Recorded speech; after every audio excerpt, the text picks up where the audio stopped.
Hey, salut. Navi? Non, je suis ton esprit gardien, Spiri. Ok. Je vais t'aider à vaincre Darkos. Qui ça? Celui qui a volé ta sœur? Ma sœur. Ah oui, c'est vrai. Regarde ton ennemi. Salut, je suis le tutomob. Tu peux me tuer, je ne t'attaquerai pas. Ah, c'était plutôt marrant. Est-ce que vous connaissez Cat Quest? Je sens que ce n'est pas le cas. Donc, est-ce que vous aimez les Zelda, les chats, les dragons, les plot twists, les jeux de mots, les blagues absurdes, le temps des shows ou le gâteau? Si vous aimez une de ces choses, laissez-moi vous présenter Cat Quest et possiblement vous donner envie de l'acheter. Ou si vous avez déjà le jeu, je vais te parler du jeu pendant quelques minutes. Bref, bonne année 2026, générique.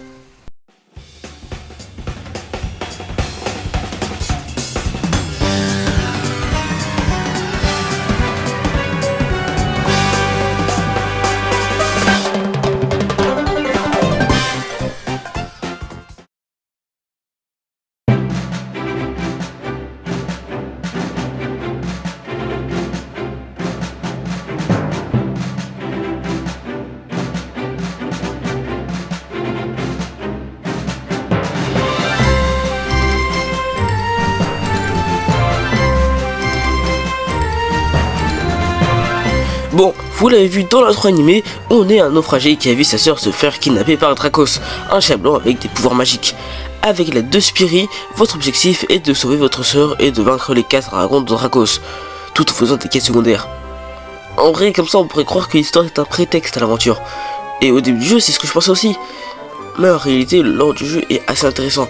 Par exemple, on a les anciens, des êtres humanoïdes que l'on voit uniquement dans des flashbacks, qui ont l'air d'être à l'origine de cet univers. J'en ai pas parlé, mais on est ce qu'on appelle un Dracosan, un chat capable d'utiliser la magie, et personne d'autre, en dehors des mages, en est capable.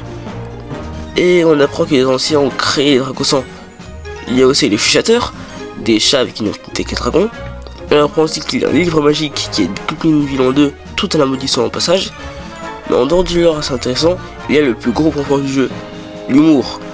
Juste, voici quelques dialogues. Bah, les dragons que j'ai invoqués, je libérerai ta sœur. Franchement, Dracos, tu es le méchant le plus générique du monde. Wesh. Désolé, Kit, mais le paquet a été volé.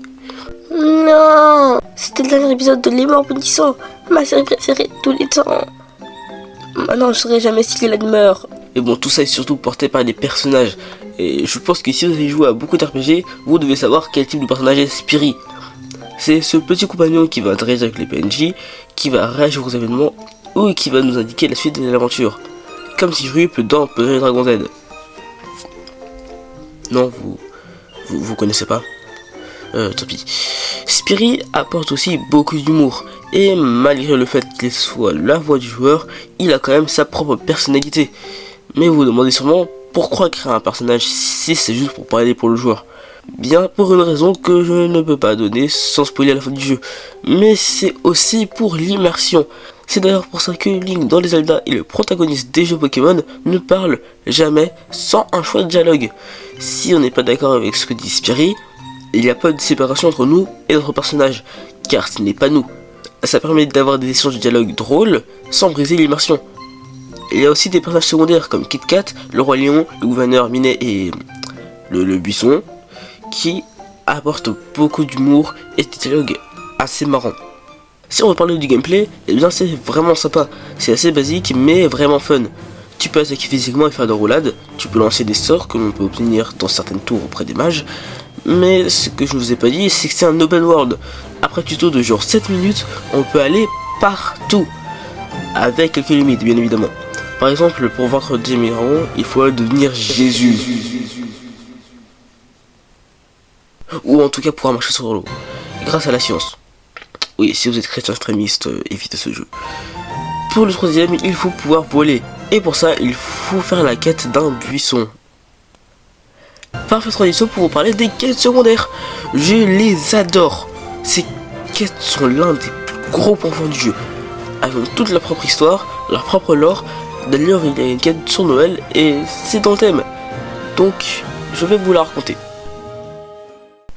on nous apprend que tous les cadeaux de Kitmas ont disparu et il faut les retrouver. En les cherchant, on tombe sur des charmes avec le mot générosité, gratitude, famille, pardon et un dernier qui est vide. On passe de ville en ville, essayant de trouver et de rendre les cadeaux, et dans chacune des îles, l'une des valeurs citées précédemment est appliquée, ce qui détruit les sauts petit à petit. Durant l'une des quêtes, on tombe sur Santa Claus, qui veut détruire Kitmas, auquel il veut rendre justice. C'est un peu un Pierre Fouettard quoi. Mais Spirit ne croit pas qu'il est réel et le traite de charlatan. Dans la quête, on rencontre Santa Claus, le frère jumeau de Claus, gardé comme prisonnier par Santa Claus. Et on finit par l'affronter et on apprend que la dernière valeur était l'espoir. Si Claus ruinait Kitmas, c'est parce qu'il croyait que les chats ne le méritaient pas, et que pour eux Kitmas n'est que cadeau et qu'ils se battraient pour en avoir un. Mais grâce à nous et au chat qu'on a aidé, il a changé d'avis et a rendu tous les cadeaux volés. Il y a aussi une quête qui nous permet d'avoir une clé en or où on rencontre les 3 développeurs du jeu, qui est en partie un troll. À la fin on débloque un super équipement qui s'appelle Gentle Bros, le nom du studio. Super tradition pour vous parler des équipements du jeu. C'est des costumes mais qui donnent des bonus, comme dans beaucoup d'RPG, dont Dragon Quest 9. Les équipements sont visibles sur le personnage et dans Cat Quest tu peux te cosplayer en Gentle Bros, en gouverneur ou en Wraith, l'un des ennemis du jeu. Tu peux t'orienter vers le physique mais avec une magie catastrophique. Tu peux aussi t'orienter vers la magie mais avec une défense plus fragile qu'une feuille. Et tu peux avoir un entre-deux, mais sans pouvoir exploiter le plein potentiel des deux. De plus, quand tu récupères un équipement que tu avais déjà, ça l'améliore. Et c'est logique, car tu peux rien vendre dans le jeu.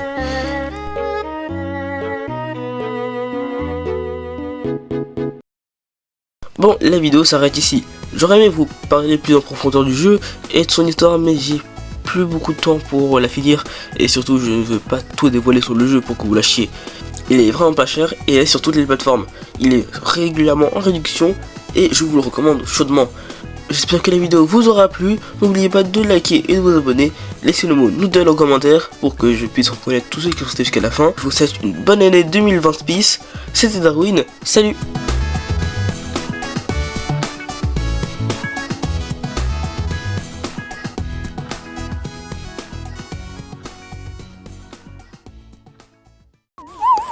Salut, je suis le Tutomob.